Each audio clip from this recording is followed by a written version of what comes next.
Hi there. There's something I need to tell you about myself. I am very unsocial. Most of the time, I only interact with people when I need something from them, and otherwise, I'm just staying in my room or going on for hour-long walks in the woods away from society. This is obviously not good, because we humans are social creatures and need to interact with each other in order to maintain a healthy and stable mentality.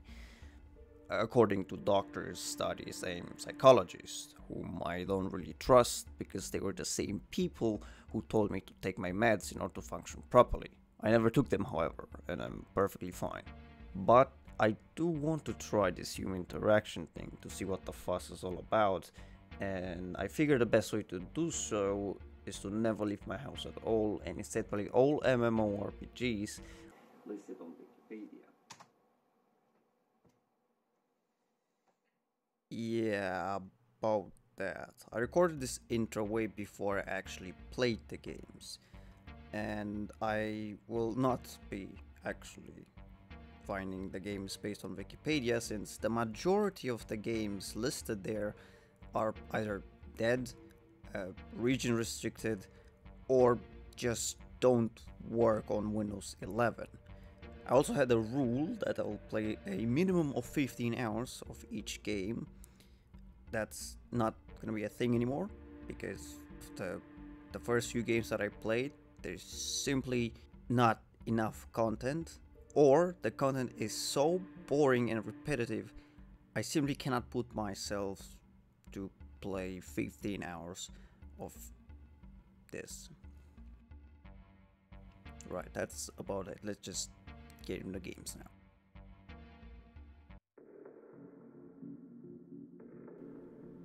This is probably the oldest MMO I have in this list, and it does show. It's a game held together by duct tape and nostalgia, and since I never played Runescape as a kid, what I was left with was a okayish and somewhat uninteresting game. There's not a lot in terms of quests, so people more or less just make their own goals, be it leveling up a certain skill, socializing. There's a lot of weird people, there's a lot of scams going on, and yeah, outside of that, just engage in some of the most basic combat I've probably ever seen in an MMO. Not very interesting, not very exciting. 3 out of 7.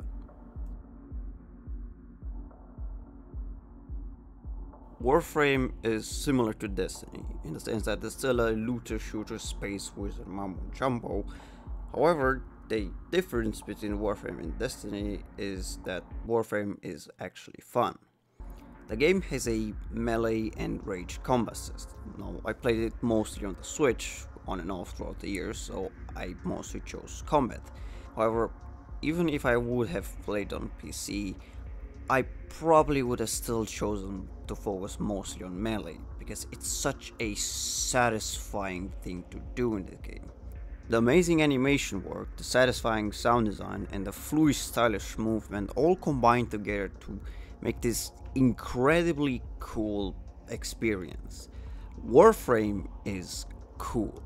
It is cool to play, it is cool to zip around the level, it is cool to battle enemies.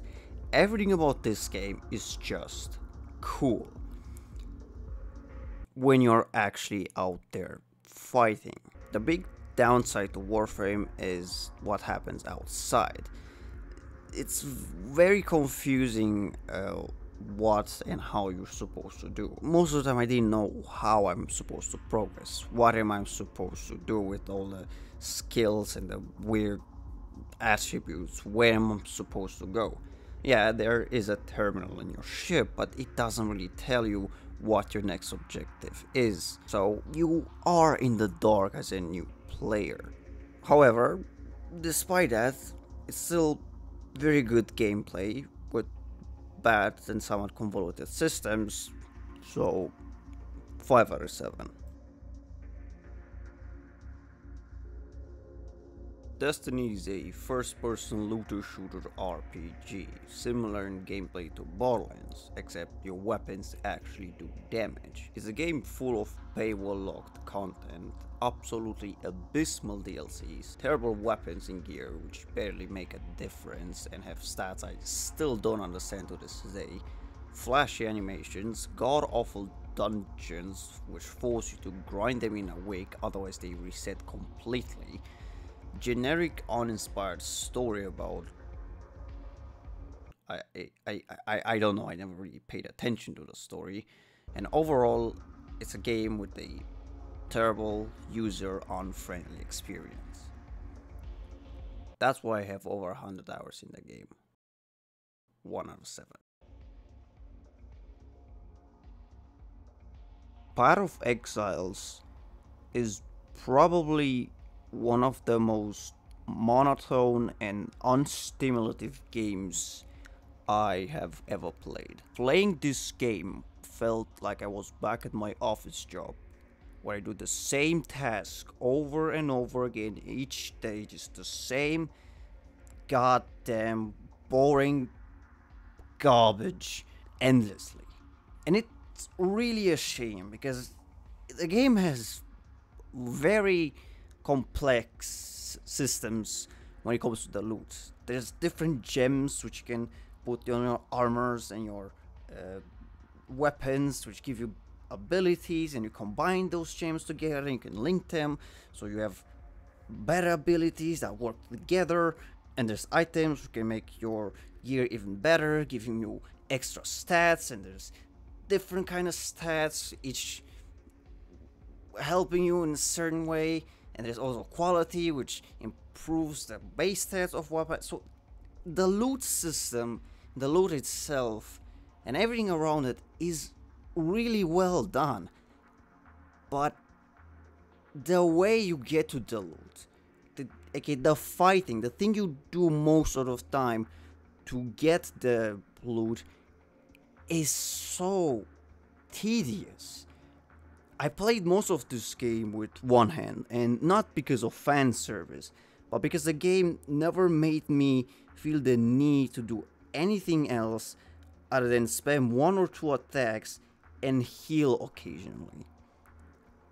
I know I'm not a fan of Diablo, I'm not a fan of these kinds of ARPGs in general, so maybe that's why I didn't like the game so much, but I just couldn't. 2 out of 7.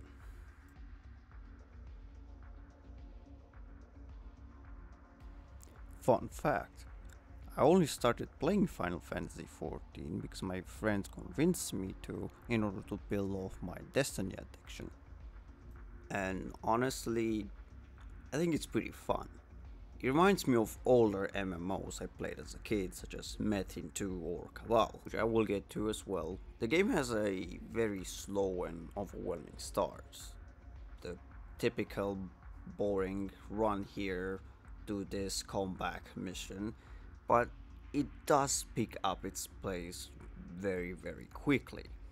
What I love about the game is that there's always something else to do, and there's a lot of variety in the quest.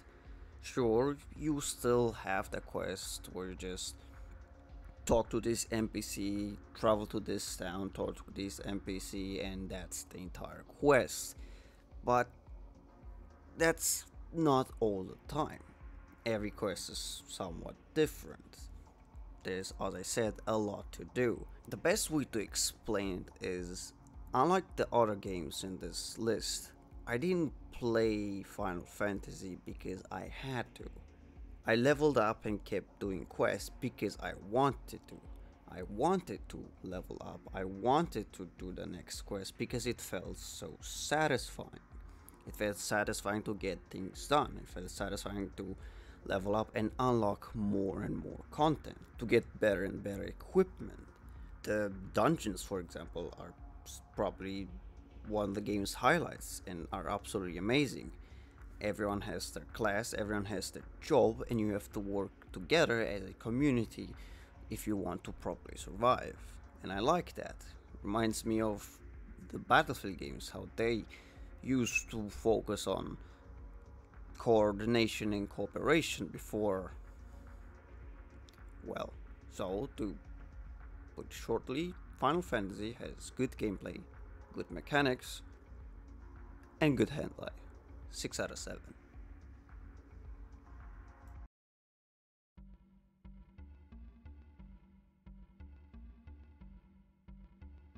Well, that did not work as I expected. I thought playing these games would make me more social, but all it did was make you want to play other games which were more fun. Thankfully, there are a lot of MMO games out there for me to try out and improve my social skills on. I should mention that I will try to focus mostly on the RPG side of MMOs, so they're not going to be social games such as Roblox, VR Chat, or World of Tanks. Mostly because I don't think anyone would want to talk to me in World of Tanks. I will also make these videos more freestyle. I don't really have a script for ranking the games. I just play them, make a few notes, and talk freely based on the opinion and experience I've had. Just, something to have in between the other modern videos and whatnot. So with that out of the way, I need to leave my manhole now to scavenge for food. So, see ya.